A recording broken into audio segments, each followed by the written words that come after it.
Hi, good morning, everyone. Our motivational topic for today is about humility. Humility, character.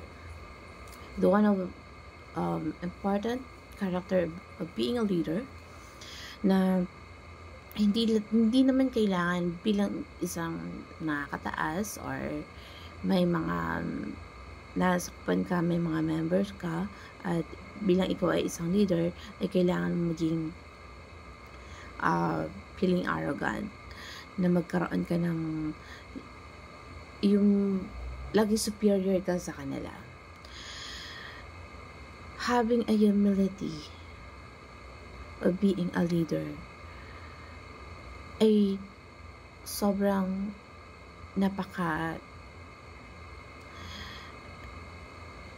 importante na hindi lahat ng oras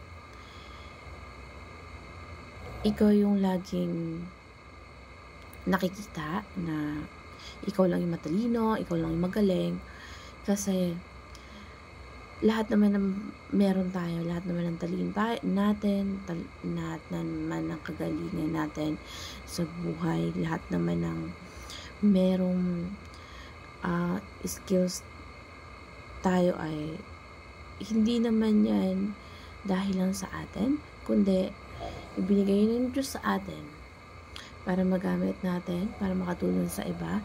So, ikaw bilang isang leader,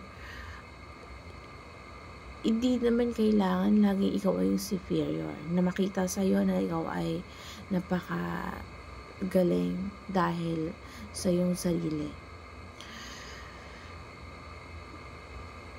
Kailangan din na magpakumbaba tayo, na hindi naman kailangan laging nakikita sa atin na dahil tayo ay magaling, tayo ay dapat maging taas noo.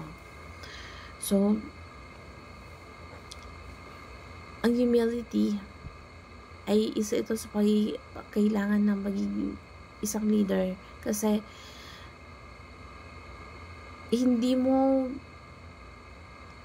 makakatch up yung mga, kung kadalasan nga sa panahon ngayon, kung ikaw ay isang boss, ikaw ang isang leader, kailangan maging mapagpakumbaba ka lang. Kailangan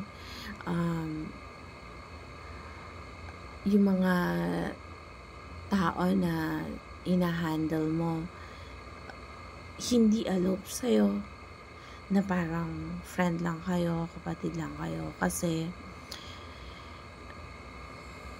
kahit pinakamaliit na tao, merong magandang opinion, merong ma-share, meron silang mga kailangan maiambag, ibibigay na makakatulong sa kung ano mang organisasyon na meron kayo, kung ano man yung maging yung ano man yung kumpanya meron ka. So, as a boss or a leader, kailangan mo yung idea ng bawat isa. Kasi hindi mo alam kung sino yung may mga idea na mag-stand out, na magkakaroon pala ng impact, at magkakaroon pala ng productive na idea. So, bilang a superior or a leader, or bilang kakataas ng katangkulan sa nasa binuo mong community or isang grupo, kailangan hindi mo wala yung character ng pagkakaroon ng humility. Kasi isa yan sa mga character na hindi magiging malayo sa'yo yung tauhan mo, yung mga kasamahan mo, dahil marunong kang pakisamahan. Hindi nila nararamdaman na superior ka, hindi nila nararamdaman na boss ka, hindi nila nararamdaman yung pagiging arrogant mo. Kasi kadalasan sa walang humility ay feeling nila sila na yung pinakamagaling sa lahat. At wala nang pwedeng magbigay ng opinion or magbigay ng idea para sa mga naiisip niya at walang makakabali nito. So, ang pagkakaroon ng humility, ito yung attitude na hindi ka laging espesyal or importante. Ibig sabihin, kung ikaw ay mayaman, ikaw ay leader, ikaw ay boss, hindi mahahalata sa'yo na milyonaryo ka pala. Hindi nila mararamdaman na importante ka sa isang, although isa yon sa mga katangian kung paano kanila bibigyan ng importansya. Kung ikaw ay isang leader, kung ikaw ay isang boss, kung meron kang humility, pagpapakumbaba, nagiging importante ka sa kanila. Kasi hindi sila iisipin nila na isa ka sa pinaka-importanteng leader sa kanila. Dahil kahit gaano ka pa kayaman, gaano ka pa kagaling, gaano ka pa meron sa nawala sa kanila na skilled ka sa kanila, pero nagpapakumbaba ka.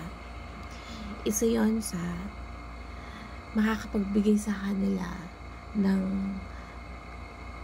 kung paano kanila ituring na importante sa buhay nila. Kasi kahit nandyan na sa'yo lahat, napakagaling mo na, napakayaman mo na, pero napaka-humble mo,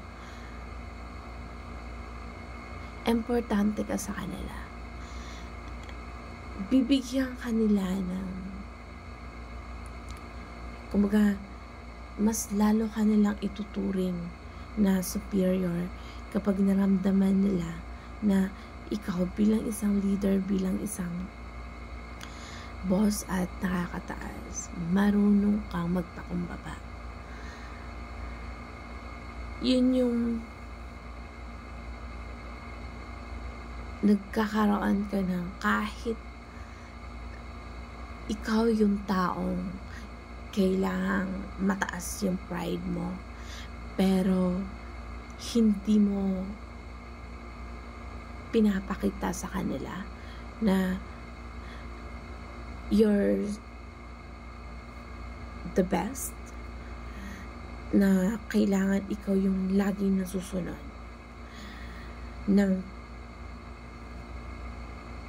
kailangan ikaw yung sobrang ma-pride at sobrang talagang dapat sinusunod, superior at importante sa lahat.